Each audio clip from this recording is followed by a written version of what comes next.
আহিরা দেশ ছেড়েছে বিয়ের পরপরই। আহি রোজ ভিডিও কল দেয় আমাকে। অনেকক্ষণ ধরে কথা হয় আমাদের। এত দূরে আছে তবুও যখন কল দেয় তখন মনে হয় আহি এই বাড়িতে আছে, আমার আশেপাশে। আজকাল বাবা মায়ের সাথে আমার সম্পর্কটা আরও গাঢ় হয়েছে। বাবা মা দুজনেই আমাকে এক মুহূর্ত তাদের চোখের সামনে দেখতে না পারলে পুরো বাড়ি মাথায় তুলে ফেলে। আহির মতো আমাকেও তুই করে বলে। আমার ভীষণ ভালো লাগে। আমার মনে হয় আমি নিজের বাড়িতে নিজের বাবা মায়ের কাছে আছি। সে যে বিয়ের পর 2 রাত ছিলাম বাবার বাড়িতে, এই এখন পর্যন্ত আর যাওয়া হয়নি। এখান থেকে বাবা মা কোথাও যেতে দেয় না। তারা বলে আমি বাড়িতে না থাকলে নাকি পুরো বাড়ি অন্ধকারে ছেয়ে যায়। আমাকে ছাড়া তাদের ভালো লাগে না, তাই আমিও আর জোর করি নাই। তবে কয়েকদিন পর পর বাবা মা আসে আমাকে দেখতে। দেখা শেষ হলে চলে যায়। সন্ধ্যা নেমেছে। বাবা মাকে চা দিয়ে এসে ব্যালকনিতে বসে আছি। আকাশটা আজ পরিষ্কার না, হয়তো বৃষ্টি আসবে। মুহূর্তে ঘুটঘুটে অন্ধকার ছেয়ে গেল পুরো আকাশ। ঝুমঝুম বৃষ্টি পড়া শুরু হয়ে গেল। সাথে ঠান্ডা হাওয়ায় শরীরটা শীতল হয়ে গেল। পরিবেশটা চমৎকার বেশ লাগছে। হাত পা কনকনে ঠান্ডা হয়ে গেছে। ইস, এখন যদি গরম গরম 1 কাপ চা হতো তাহলে কিন্তু মন্দ হতো না। বলা মাত্রই 1 কাপ চা মুখের সামনে হাজির।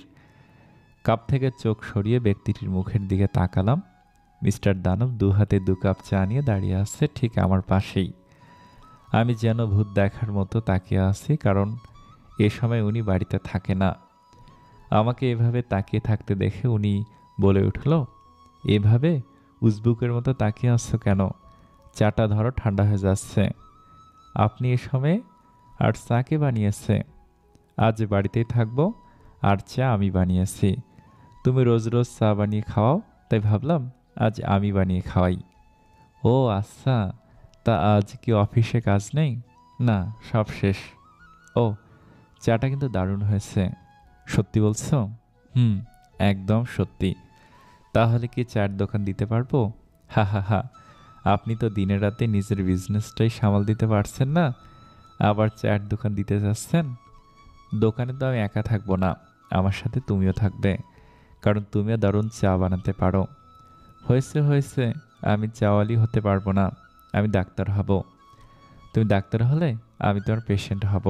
বাহ ওস্তাদ, কি সুন্দর কবিতা বললেন। ফিক করে হেসে উঠল। হাসি যেন তার থামছেই না। হাসতে হাসতে গড়িয়ে পড়ছে একেবারে। আমি তাকিয়ে আছি তার দিকে, কি সুন্দর করে হাসছে। দেখে মনে হচ্ছে কোনো দুঃখ কষ্ট দুশ্চিন্তা কিছু নেই তার। হঠাৎই তার মোবাইলটা বেজে উঠল।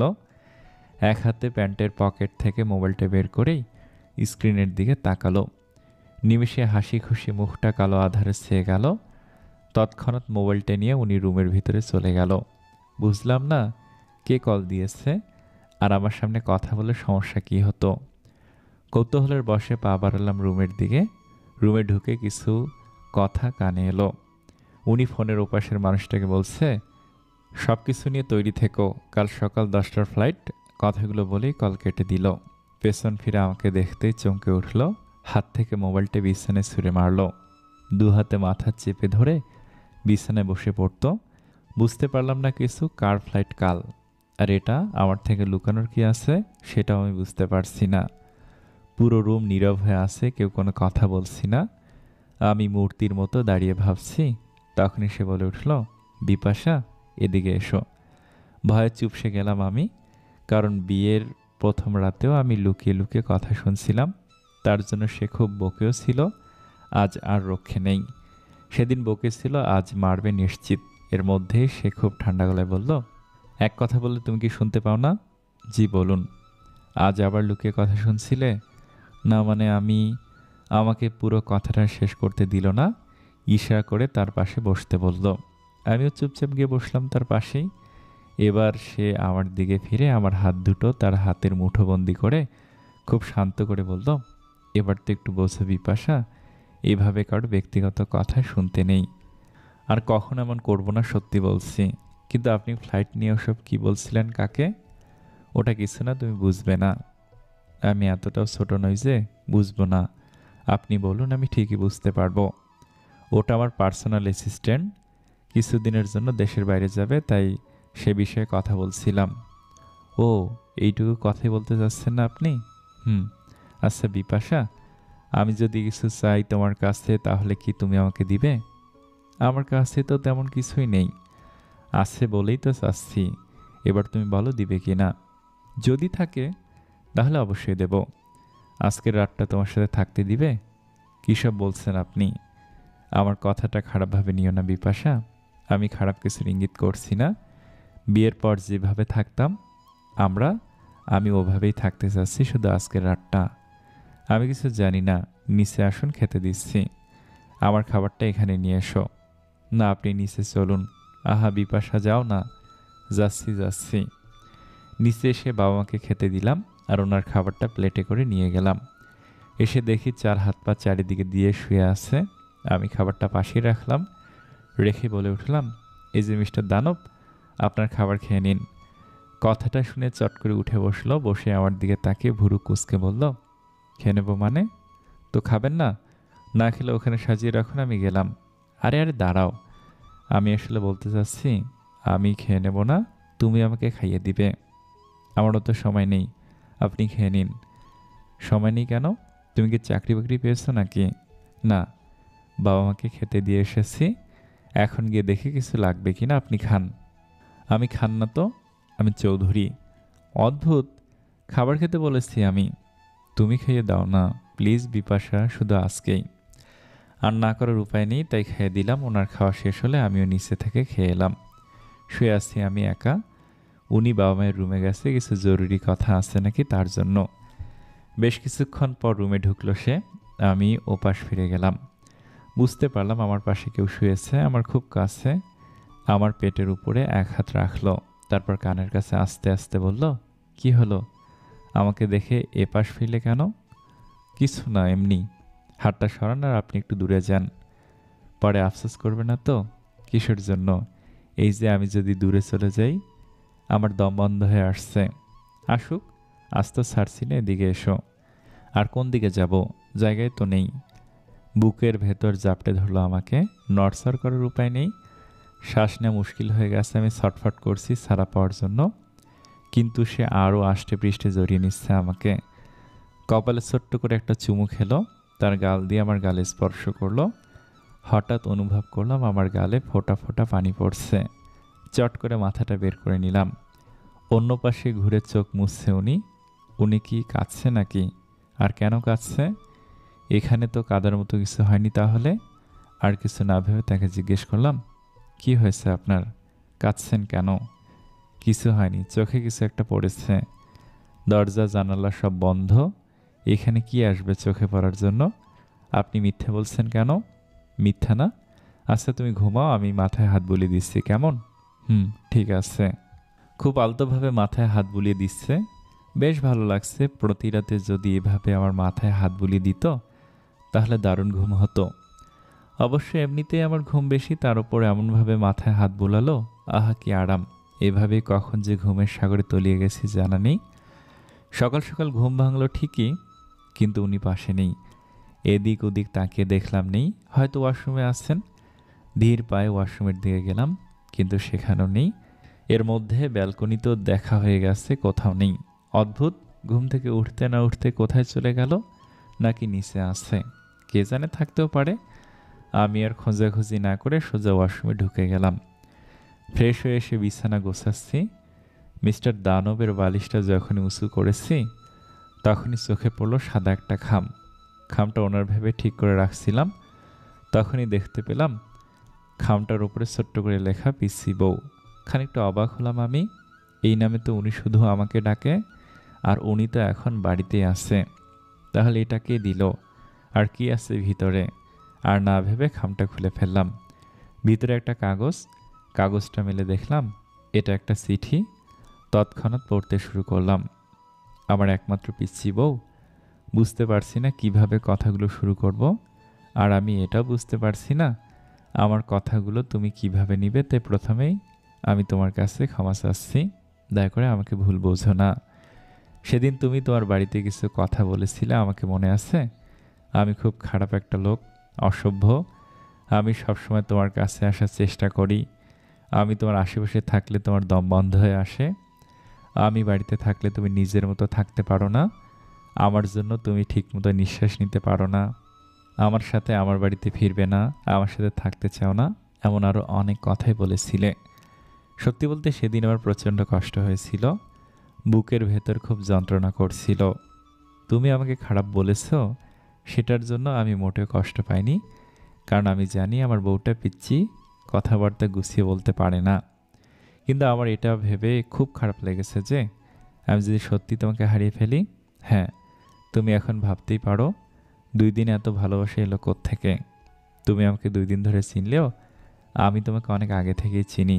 আসলে চিনি বললে ভুল হবে, কারণ বিয়ের আগে আমি জানতাম না তুমি কে, কোথায় থাকো, কি তোমার নাম, বা কোন স্কুলে বা কোন ক্লাসে পড়ো। এসব কিছু জানা ছিল না আমার। শুধু জানতাম তুমি আমার প্রেয়সী, আমার ভালোবাসা। এখন হয়তো ভাবছো আমি তোমাকে কোথায় দেখেছি। সেদিন আমি গিয়েছিলাম একটা রেস্টুরেন্টে। সেখানে আমাদের একটা মিটিং ছিল। আমি ভেতরে ঢোকা মাত্রই আমার কানে কারো হাসির শব্দ এলো। হাসিটা এত মিষ্টি ছিল যে আমি ডান দিকে না ঘুরে পারলাম না। ডান দিকে একটা টেবিল, সেখানে 5 জন মেয়ে বসে গল্পগুজব করছে। কিন্তু সেখান থেকে একটা মেয়ে প্রচুর হাসছে। আমি এক দৃষ্টিতে তাকিয়ে আছি মেয়েটার দিকে। এর আগে আরও অনেক মানুষকে হাসতে দেখেছি, কিন্তু কারো হাসিতে এভাবে আমার চোখ আটকে যায়নি। কি অদ্ভুত রকমের সুন্দর হাসি ছিল সেই হাসিটা। ঠোঁট হাসলে যেন চোখও হেসে ওঠে। সেই পাগল করা হাসি মুহূর্তে যেন আমাকে এলোমেলো করে দিচ্ছিল। চোখে ছিল কাজল, ঠোঁটে ছিল হালকা গোলাপি রঙের লিপস্টিক, পরনে ছিল স্কুল ড্রেস, হাতে পেঁচানো ছিল একটা বেলি ফুলের মালা। সেই মেয়েটা কিন্তু তুমিই ছিলে। সেদিনই বুঝতে পেরেছিলাম বেলি ফুল তোমার খুব পছন্দের। তার সাথে এটা বুঝতে পেরেছিলাম যে তোমরা স্কুল ফাঁকি দিয়ে এখানে বসে আড্ডা দিচ্ছ। আমি তোমাদের কাছে যাব বলে পা বাড়িয়েছি, ঠিক তখনই পাশ থেকে কেউ বলে উঠল, স্যার জলদি চলুন, মিটিং শুরু হয়ে গেছে। সেদিন ছিল তোমার সাথে আমার প্রথম এবং শেষ দেখা। এরপর বেশ কয়েকবার গিয়েছি সে রেস্টুরেন্টে। সে একই সময় কিন্তু তোমার দেখা পাইনি। রাস্তা দিয়ে যাওয়ার সময় যখন স্কুল ছুটি হতো তখন আমি গেটের দিকে তাকিয়ে থাকতাম, কিন্তু তোমার দেখা পেতাম না। আর যেদিন তোমার প্রথম দেখা পেলাম সেদিন তুমি আমার বউ। আসলে আমি এই বিয়েটা করতে চেয়েছিলাম না, আর বিয়ে না করার কারণটা কাউকে বলতে পারছিলাম না। কেই বা বলতো যেখানে একজন মানুষের নাম পরিচয় কিছু জানতাম না, সেখানে তাকে নিয়ে কিছু ভাবতামই কিভাবে। তারপর বাবা মায়ের জোরাজুরিতে বিয়েতে রাজি হই। তারপর পেয়ে গেলাম তোমাকে।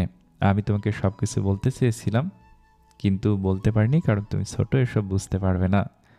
অবশ্য এখনও বুঝতে পারবে না, তবু বললাম।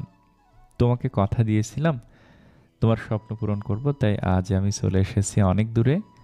আমি তোমার সামনে সেদিনই যাব যেদিন তুমি তোমার স্বপ্নে এক ধাপ এগিয়ে যাবে। আমি সেদিন তোমার কাছে ফিরব যেদিন তোমার ডাক্তারি পরীক্ষার রেজাল্ট বেরিয়ে আসবে। তুমি আমাকে প্রশ্ন করতে আমি কেন রোজ রাতে বাড়ি ফিরতাম না। আসলে আমি যখন তোমার আশেপাশে থাকি তখন আমি একটা ঘরে থাকি। সেই ঘর কাটানোর জন্য রাতে বাড়ি ফিরতাম না। কয়েকটা রাতে আমার বাজে অভ্যাস হয়ে গেছে তোমাকে জড়িয়ে ঘুমানো। এইসব কিছু থেকে বের হওয়ার জন্য আমি তোমার থেকে অনেক দূরে চলে এসেছি। আমি আর মায়া জড়াতে চাচ্ছি না, কারণ আগামী কয়েকটা বছর তোমাকে ছেড়ে থাকতে হবে। খুব কষ্ট হচ্ছে তোমাকে ছেড়ে যেতে, কিন্তু আমার তো আর কোনো উপায় নেই। আমি তোমার আশেপাশে থাকলে তুমি পড়াশোনায় মন দিতে পারবে না, আর ঠিকমতো পড়াশোনা না করলে স্বপ্ন কিভাবে পূরণ করবে। তাই আমি চলে যাচ্ছি। যার সময় তোমাকে একটা দায়িত্ব দিয়ে গেলাম, বাবা মাকে দেখে রেখো, নিজের যত্ন নিও এবং তাদেরও। আর বাবা মা সব কিছু জানে আমার চলে আসার ব্যাপারে। ভালো থেকো সবাই, সুস্থ থেকো। খুব শীঘ্রই আমাদের দেখা হবে, সেই পর্যন্ত অপেক্ষা করো। ভুলে যেও না। ভীষণ ভালোবাসি তোমায় পিচ্চি বউ। খুব মিস করবো তোমায়। নিজের দিকে খেয়াল রেখো, ঠিকমতো পড়াশোনা করো। এটি তোমার অপ্রিয় মিস্টার দানব। নিজের অজান্তে চোখ দিয়ে ঝরঝরিয়ে পানি পড়ছে। কিছু অজানা কষ্টে বুক চেপে বসেছে। কেন এত কষ্ট হচ্ছে আমার? পেছন থেকে কেউ একজন আমার মাথায় হাত রাখলো। পেছন ঘুরে দেখতে পেলাম মা মুখে আঁচল গুজে কাঁদছে। আমি আর নিজেকে সামলাতে পারলাম না, মাকে ধরে হাউমাউ করে কেঁদে উঠলাম। মা আমাকে শান্ত হতে বলছে, কিন্তু আমি পারছি না শান্ত হতে। আমি তো চেয়েছিলাম সে যেন আমার আশেপাশে না থাকে। তাহলে আজ যখন সে দূরে চলে গেছে আমার এত খারাপ লাগছে কেন? সারাদিন গেল মোবাইল নিয়ে বসে আছি, সে কখন কল দিবে, কিন্তু এখনও একটা কল দিল না সে। অনেক রাত হয়ে গেছে, মাথা ব্যথা করছে, চোখের পাতা দুটোই খুব ব্যথা করছে। আর পারছি না বসে থাকতে, তাই শুয়ে পড়লাম। পুরো রাতটা নির্জন, কোনো শব্দ নেই, আর না আছে কোনো আলো। তার কথা ভাবছি, ভাবতে ভাবতেই কোনো এক সময় ঘুমিয়ে পড়েছি। রাতের আধার কাটিয়ে ভোরের আলো ফুটেছে। দিনের সাথে সাথে শুরু হলো আবার নতুন জীবনের পথ চলা। আমার এই পথ চলাটা এতটা সহজ হবে না, কারণ আমার পাশে মিস্টার দানব নেই। যদিও সে আমার জন্য চলে গেছে, কিন্তু খুব মনে পড়ে তাকে। সকালে উঠে মোবাইলটা চেক করেছিলাম, তার কোনো কল নেই, তবে ছোটোখাটো একটা এসএমএস দেখতে পেয়েছিলাম। এসএমএসটা ছিল এমন: আমার পিচ্চি বউ, নতুন জীবনে তোমাকে স্বাগতম। তুমি একা ভেবে মন খারাপ করো না। আমি যত দূরেই থাকি না কেন, সবসময় স্যার মতো তোমার আশেপাশেই থাকবো। আমি জানি আমার পাগলিটা পারবে সব কিছু সামলাতে। ভালো থেকো। এসএমএসটা পেয়ে খুব ভালো লেগেছে, তবে কল দিলে আরও ভালো লাগতো হয়তো। যাক, মাথা থেকে এখন এসব ঝেড়ে ফেলতে হবে। আমাকে বড় হতে হবে, নিজের পায়ে দাঁড়াতে হবে। আমাকে আমার স্বপ্ন পূরণ করতে হবে, এবং যে আমার স্বপ্ন পূরণ করতে পরিবার ছেড়েছে তার মান রাখতে হবে। চটপট ফ্রেশ হয়ে নিচে চলে এলাম। মাহমুদা খালা সব কিছু তৈরি করে ফেলেছে। বাবা মা খাবার সামনে নিয়ে বসে আছে, হয়তো আমার জন্য অপেক্ষা করছে। মা আমাকে দেখে আদুরে গলায় বলল, আয় মা, তোর জন্য অপেক্ষা করছিলাম। আমি কিছু না বলে একটু হেসে খেতে বসলাম মায়ের পাশের চেয়ারটায়। প্রথমে আমি খুব ভয় পেয়েছিলাম, কারণ আমার জন্য তাদের ছেলে বাড়ি ছাড়া হয়েছে। আমাকে যদি তারা বকে, কিন্তু আমি ভুল প্রমাণিত হয়েছি। তারা আগের থেকে আরও বেশি ভালোবাসে আমাকে, খুব যত্ন করে। আমার মা ঠিকই বলেছিল যে এই পরিবারের মানুষজন খুব ভালো। অবশ্য আমি অনেক আগেই বুঝতে পেরেছি। ভাবনার মধ্যে পাশ থেকে বাবা বলে উঠল, বিপাশা, ভালোভাবে পড়াশোনা করবে, কিন্তু সময় মতো পড়তে বসবে, না হলে কিন্তু খুব বকবো। আরিয়ান আমাকে একটাই দায়িত্ব দিয়ে গেছে, সেটা হলো তুমি ঠিকমতো পড়াশোনা করছো কিনা সেটা দেখার। বাবার কথা শুনে মা হেসে হেসে বাবাকে বলল, আর আমাকে কি দায়িত্ব দিয়ে গেছে যেন? বিপাশা যেন ঠিকমতো খাওয়া দাওয়া করে, সেটা দেখার দায়িত্ব আমার। তাকে নিয়ে মনে মনে একটা ভালো লাগা সৃষ্টি হলো। সত্যি লোকটা দায়িত্বশীল, যত্নশীল। খাওয়া শেষ করে তৈরি হচ্ছি স্কুলে যাওয়ার জন্য। ড্রেসিং টেবিলের ড্রয়ার থেকে কলম বের করব, তাই ড্রয়ারটা খুলছিলাম। কিন্তু ড্রয়ার খুলতে দেখি ভিতরে একটা লাল পুটলি। পুটলিটা বিছানায় এনে খুললাম। খুলে আমি চমকে গেলাম, এ কি, এত চকলেট কেন এখানে? অনেকগুলো চকলেট এখানে, সবগুলো নড়ে চড়ে দেখছি। এর মধ্যে হাতে বাজলো ছোট্ট একটা চিরকুট। চোখের সামনে এনে দেখলাম চিরকুটটায় কি লেখা আছে। খুব সুন্দর করে ছোট্ট ছোট্ট 2টা লাইন লেখা, বেশি খাবে না কিন্তু, দাঁতে পোকা হবে। ঠোঁটের কোণে হাসি ফুটে উঠেছে আমার, লোকটা পারেও বটে। এখান থেকে কিছু চকলেট সাথে নিয়ে গেলাম স্কুলে, গিয়ে বান্ধবীদের দেব। সম্পূর্ণ তৈরি হয়ে নিচে নেমে এলাম। এসে দেখি বাবা তৈরি হয়ে বসে আছে অফিসে যাওয়ার জন্য। আমাকে দেখে উঠে দাঁড়িয়ে বলতে লাগলো, চল মা চল, দেরি হয়ে গেল। চোখে পানিতে টলটল করছে আমার। ছোটবেলা ঠিক এভাবেই বাবা আমাদের 2 বোনের জন্য অপেক্ষা করত। তারপর আমরা যখন নিচে নামতাম তখন তারা দিত। মাঝে মধ্যে আমি ভেবে পাই না মানুষ এত ভালো কিভাবে হয়। আশেপাশে দেখতাম শ্বশুর শাশুড়ির সাথে বউদের কত ঝামেলা হয়, কিন্তু এখানে এসেই সব উল্টো দেখছি। এনারা আমাকে কখনই বুঝতে দেয় না যে এটা আমার নিজের বাড়ি না, বা তারা আমার নিজের বাবা মা না। সবসময় কেমন নিজের সন্তানের মতো আগলে রাখে। আমিও আল্লাহর কাছে বলি, আমাকে দিয়ে যেন তারা কখনো কষ্ট না পায়। আমি মূর্তির মতো দাঁড়িয়ে এইসব ভেবে যাচ্ছি, এদিকে বাবা আবার বলে উঠল, কিরে মা, কি ভাবছিস এত? চল তাড়াতাড়ি, অনেক দেরি হয়ে গেছে। বাবার কথায় আমার ধ্যান ভাঙলো। মুখে একরাশ হাসি ফুটিয়ে বেরিয়ে গেলাম। বাবা আমাকে স্কুলের গেটে নামিয়ে দিয়ে অফিসে চলে গেল। আর যাওয়ার সময় বলে গেল, স্কুল ছুটি হওয়ার সাথে সাথেই যেন আমি বাড়ি ফিরি খুব সাবধানভাবে। খুব ভালোভাবে কেটে গেল 3টি বছর। এখন আমার বয়স 18। এখন আমি অনেক কিছু বুঝতে শিখেছি। মায়ের কাছ থেকে সব কিছু রান্না শিখেছি। প্রতি শুক্রবারে আমি রান্না করি। সবাই খেয়ে বলে মজা হয়েছে। জানি না তারা সান্ত্বনা দেয় নাকি সত্যি মজা হয়। এখন আমি সংসারের মানেটা বুঝি। পুরো বাড়ি নিজের হাতে গুছিয়ে রাখি। কিছুদিন আগে খবর পেলাম আহি প্রেগন্যান্ট। খবরটা শুনে খুব খুশি হয়েছিলাম আমি। আহিকে বলেছিলাম এখানে আসতে, কিন্তু আহি বলেছে বাবু হওয়ার পর আসবে। দিনগুলো খুব ভালোই যাচ্ছে, কিন্তু একটা কারণে আমার খুব খারাপ লাগে। সেই যে মিস্টার দানব গেছে, এখন পর্যন্ত কোনো একটা দিন আমাকে কল দেয়নি। বাবা মায়ের সাথে রোজ কথা বলে, কিন্তু কোনো দিন আমার সাথে কথা বলতে চায়নি। তবে হ্যাঁ, রোজ সকালে আমাকে এসএমএস করতে ভোলেনি। রোজ সকালে ঘুম থেকে চোখ মেলেই তার মিষ্টি একটা এসএমএস দেখতে পাই। সাথে সাথে আমার মনটা ফুরফুরে হয়ে যায়। তার একটা এসএমএসে আমার সারা দিনটা খুব ভালো কাটে। আজকাল তার এসএমএসের উপর নির্ভর করে আজ আমার দিনটা কেমন যাবে। তবে আমি আজ পর্যন্ত তার একটা এসএমএসেরও রিপ্লাই দেইনি, শুধু দেখে গেছি। তাকে বলার ছিল অনেক কিছু, কিন্তু আমি আমাদের মাঝখানে এতটা দূরত্ব রেখে কিছুই বলতে চাই না। যেদিন সে আমার সামনে আসবে সেদিন বলবো আমার মনের কোণে জমিয়ে থাকা সকল কথা। আজ এত বেলা হয়ে গেল তবুও তার এসএমএস এলো না। সে কি ভুলে গেছে আজ আমরা এসএসসি পরীক্ষার রেজাল্ট দিবে? সে তো কখনো এমন করে না, তাহলে আজ কি হলো? মনটা খারাপ করে বসে আছি। আজ যে সে এসএমএস না করলে তাহলে আমি বিছানা ছেড়ে উঠবো না, ফ্রেশ হব না, নাস্তা করব না, কিচ্ছু করব না। বেশ কিছুক্ষণ পর এসএমএস আসার শব্দ হলো। তৎক্ষণাৎ মোবাইলের স্ক্রিনে দেখলাম সে কাঙ্ক্ষিত নাম্বার থেকে এসএমএস এসেছে। মুহূর্তেই মনটা নেচে উঠল। মনের সুখে এসএমএসটা পড়তে শুরু করলাম। সরি লক্ষ্মী, একটা জরুরি কাজে আটকে পড়েছিলাম, তাই এসএমএস করতে দেরি হলো। আমি জানি আমার পিচ্চি বউটা অভিমান করে বসে আছে, এই আমি কান ধরছি আর কখনো এমন হবে না। আমি এটাও জানি যে আমার পাগলিটা ভেবেছে আমি ভুলে গেছি, আজ তার রেজাল্টে দিবে। মোটেও ভুলিনি আমি। চিন্তা করো না, রেজাল্ট ভালো আসবে। ফ্রেশ হয়ে নাস্তা করে নাও সোনা পাখি। উফ, এখন কি যে ভালো লাগছে আমার। এক লাফে বিছানা থেকে নেমে ফ্রেশ হতে গেলাম। ফ্রেশ হয়ে এক দৌড়ে নিচে এলাম। এসে দেখি টেবিল ভর্তি মিষ্টি, মা রান্নাঘরে আর বাবা সোফায় বসে চা খাচ্ছে। আমি বাবার কাছে গিয়ে বললাম, এটা কি করছেন বাবা, এত মিষ্টি কেন? এখনও তো রেজাল্ট বেরোয়নি। তাতে কি হয়েছে? আমি জানি আমার মা খুব ভালো রেজাল্ট করবে, তাই আগে থেকে সব কিছু রেডি করে রেখেছি। কি না কি রেজাল্ট বেরোবে তার ঠিক নেই, এদিকে পুরো বাড়ি মিষ্টিময় করে ফেলেছে। বাবাকে আর কিছু না বলে সোজা রান্নাঘরে ঢুকে গেলাম। আজ মা রান্না করছে আর মাহমুদা খালা মাকে সাহায্য করছে। অন্যদিন খালাই সব কিছু করে। মা পায়েস বানাচ্ছে, কি ঘ্রাণ বেরিয়েছে, আহা! মা চমৎকার পায়েস বানায়, আমিও শিখেছি, কিন্তু মায়ের মতো এত স্বাদ হয় না। যাই হোক, আমি আস্তে আস্তে মায়ের পাশে গিয়ে দাঁড়ালাম। আমার উপস্থিত টের পেয়ে মা বলল, কিরে তোরা বাপ বেটে এত হাসাহাসি করছিলি কেন? মা, আপনি কি জানেন বাবা কি করেছে? আর কতবার বলবো তুই আমাদের আপনি নয় বরং তুমি করে বলবি?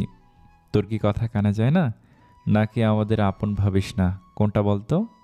এভাবে বলতে পারলে মা আমি তোমাদের আপন ভাবি না, এটা কিভাবে হতে পারে বলো তুমি? ওরে পাজি, আমি ওভাবে না বললে তুই আমাকে তুই করে বলতি নাকি? হ্যাঁ, আচ্ছা যাই হোক, এখন বল তোর বাবা কি করেছে। তুমি একটু উকি দিয়ে দেখো টেবিলের ওপর কত মিষ্টি রাখা, এগুলো সব বাবা এনেছে। তো আনবে না কি করবে শুনি? মা তুমিও? আমিও কি রে? তোর বাবা তো ঠিক কাজই করেছে, এতগুলো টাকা নষ্ট করার কোনো মানে হয় না মা। তাছাড়া এখনও রেজাল্ট বেরায়নি, আমাদের পুরোপুরি বিশ্বাস আছে তুই পাশ করবি। এখন বেশি কথা না বলে গিয়ে বস, খেতে দিচ্ছি। চুপচাপ গিয়ে খেতে বসলাম। আজ সব আমার পছন্দের খাবার রান্না হয়েছে, খুব চিন্তা হচ্ছে, তাই ভালো করে খেতে পারলাম না। যদি ফেল করি তাহলে সামনের বছরে আবার পরীক্ষা দিতে হবে। ওদিকে মিস্টার দানবের আসার 1 বছর পিছিয়ে যাবে। না না, কিছুতেই ফেল করা যাবে না। এবার খুব চিন্তা হচ্ছে। হালকা একটু খেয়ে রুমে চলে এলাম। এসে মিমকে একটা কল দিলাম, দেখি ওর কি অবস্থা। কয়েকবার রিং হওয়ার পর রিসিভ করলো। সাথে সাথে আমি বলে উঠলাম, কিরে দোস্ত, তোর কি অবস্থা? বেঁচে আছিস নাকি? আর বলিস না বোন, চিন্তায় আমার অবস্থা কাহিল। কি আর বলবো, আমার হাত পা বরফ হয়ে যাচ্ছে। তোর তো হাত পা গরম করার মানুষ আছে, আমার তো সেটাও নেই। ফাজিল, ভালো হলি না তুই। আর ভালো কথাই তো বললাম, আমার মাথা বলেছিস। রাখলাম এখন, পরে কথা হবে। Okay bye. কল কেটে দিয়ে রুমের ভিতর পায়চারি করছি, কিছু ভালো লাগছে না। আজ ভীষণ মনে পড়ছে দানবটাকে। আজ যদি উনি থাকতো তাহলে আমার এত চিন্তা হতো না। কি যে বোকা ছিলাম আমি, কেন যে তাকে দূরে যেতে বাধ্য করেছিলাম কে জানে। পাখির মতো যদি দুটো ডানা থাকতো তাহলে আমি এখনই উড়ে যেতাম তার কাছে, কিন্তু মানুষের তো আর ডানা হয় না। আরও বেশ কিছুক্ষণ পায়চারি করার পর হুড়মুড়িয়ে বাবা এলো রুমে। বাবার মুখে বিশ্বজয়ের হাসি। বাবার পেছনে মাও আছে, তারও মুখে বিশ্বজয়ের হাসি ফুটে উঠেছে। মা আমার কাছে এসে খপ করে জড়িয়ে ধরলো আমাকে। তখনই বাবা পাশ থেকে বলে উঠল, আমি বলেছিলাম না তুই পারবি, এই দেখ তোর রেজাল্ট। বাবা তার মোবাইলটা বাড়িয়ে দিল আমার দিকে। আমি নিয়ে স্ক্রিনে তাকাতে আমার চোখ আটকে গেল। গোল্ডেন জিপিএ 5 পেয়েছি আমি। আমার তো বিশ্বাসই হচ্ছে না। আজ এত আনন্দ লাগছে যে বলার মতো না। সারাদিন অনেক খেয়েছি। মা যা কিছু রান্না করেছিল খুশির ঠেলায় সব খেয়েছি। এখন আর নড়তে পারছি না, তাই শুয়ে শুয়ে সেদিনের ছবিগুলো দেখছি, যেদিন আমি আর রাহি আর মিস্টার দানব ঘুরতে গিয়েছিলাম। ছবিতে অনেকগুলো মানুষ এখন একসাথে আছে, কিন্তু বাস্তব জীবনে সেই মানুষগুলো এক একজন এক এক জায়গায়। বহুদিন ধরে দেখা হয় না একজনের সাথে আরেকজনের। ফ্রেমবন্দি ছবিগুলো ছাড়া আর কিছুই থেমে নেই, সবই চলছে নিয়ম মাফিক। সময়ের সাথে সাথে বদলে যাচ্ছে আমাদের জীবন। এই তো সেদিন আমরা তিনজন ঘুরতে গেলাম, তখনও আহির বিয়ে হয়নি, আর আজ আহির সংসার হয়েছে, সে মা হতে চলেছে। এই আমি তো সেদিন মিস্টার দানবকে সহ্য করতে পারছিলাম না। সে আশেপাশে থাকলে আমার কেমন অস্বস্তি হতো, কিন্তু আজ এই আমি প্রাণপণে চাই মিস্টার দানব আমার কাছে ফিরে আসুক, আমাকে ভালোবাসুক, সব সময় আমার আশেপাশে থাকুক, বারবার আমাকে পিচ্চি বউ বলে ডাকুক। নিজের অজান্তে চোখ দিয়ে টপ টপ করে দুফোঁটা পানি গড়িয়ে পড়ল। একটা দীর্ঘশ্বাস ছেড়ে মোবাইলটা রেখে দিলাম। সাথে সাথে একটা SMS এলো, বুকের ভেতর ধূপ করে উঠল। মোবাইলটা হাতে নিয়ে দেখলাম, যা ভেবেছিলাম তাই। সে SMS করেছে, তাই বেশি দেরি না করে পড়তে লাগলাম। আমি জানি আমার পাখিটা এখনো জেগে আছে, হয়তো পুরনো দিনের কথা ভেবে চোখ ভাসাচ্ছে। তবে আজ আমি ভীষণ খুশি, আমার পিচ্চি বউটা এত ভালো রেজাল্ট করেছে। খুশি না হয়ে থাকা যায়? আজ অনেক খুশির দিন, তাই তো নিয়ম ভেঙে একদিনে 2টা SMS করলাম। মন খারাপ করো না লক্ষ্মী, একটু কষ্ট করে নিজের লক্ষ্যে পৌঁছে যাও, তারপর দেখবে সব ঠিক হয়ে যাবে। অনেক রাত হয়েছে, এবার ঘুমিয়ে পড়ো, না হলে শরীর খারাপ করবে। নিজের যত্ন নিয়ে ভালো থেকো। ভীষণ ভালোবাসি তোমায় পিচ্চি বউ। সময় ছুটছে, সাথে মানুষ, দিন যাচ্ছে, রাত হচ্ছে, মাস যাচ্ছে, বছর যাচ্ছে। কেউ বাড়ি ফিরছে বা কেউ বাড়ি ছাড়ছে, কেউ প্রিয় মানুষকে কাছে পেয়ে আনন্দে চোখ ভাসাচ্ছে, কেউ বা আবার প্রিয় মানুষকে ছেড়ে থাকার কষ্টে চোখ ভাসাচ্ছে।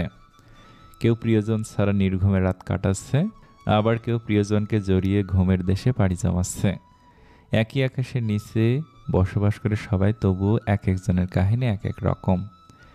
আর মাত্র একটি রাত, তারপরে শুরু হবে আমার সুখের দিন, আমার স্বপ্নের এক ধাপ এগিয়ে যাওয়ার দিন, আমার প্রিয়জন বাড়ি ফেরার দিন, আমার অপেক্ষার শেষ দিন।